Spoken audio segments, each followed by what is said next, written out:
Through this ministerial decision, the Minister of State Properties, Surveys and Land Tenure of Cameroon announced a land certificate due to irregularities that violate private state property and national land. About a month later, the same land title is rehabilitated on grounds that the information that led to the earlier decision was inexact. The second decision will be overturned 2 months later. Plus globalement, on parlera de corruption. Political analyst Dr. Jean Jaurès Nkapu highlights corruption as the main cause of such forward and backward moves, but land law expert and civil administrator Dr. Asongwe Cletus attributes the situation to human errors and the gap between the manual and digital age.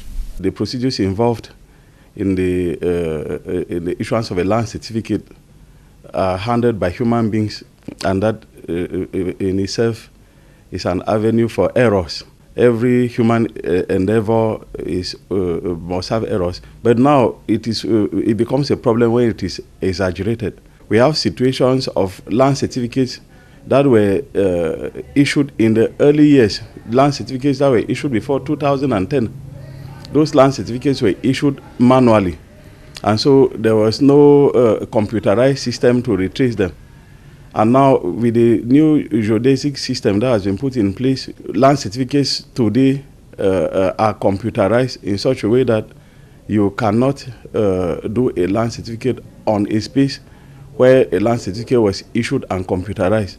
But now we find situations where those olden days land certificates issued maybe in the early 2000s, that were not computerized, generally are difficult to be retraced. The multiple land disputes, especially in major urban centers where land is under significant pressure, have called into question the value of a land certificate in Cameroon. Because it's an instrument that can be used to obtain loans as guarantee for loans and all the rest. But like you rightly said, we have a few cases.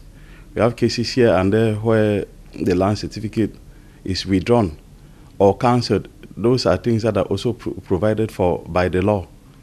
There are conditions which are supposed to be met for a land title to be valid. And so when those conditions are not met, the land certificate is not valid and therefore can be withdrawn or can be cancelled.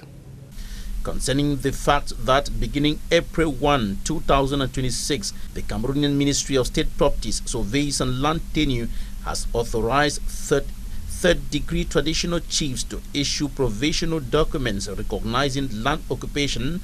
It says the documents to be issued by traditional leaders is not synonymous with and does not substitute a land certificate. That document is not a land certificate itself because the law still remains the same. That text still remains that land certificates are the only certification of property right in Cameroon. He adds that the new document aims to secure customary land rights and reduce disputes. In the meantime, the traditional leaders are now awaiting accompanying measures to facilitate implementation.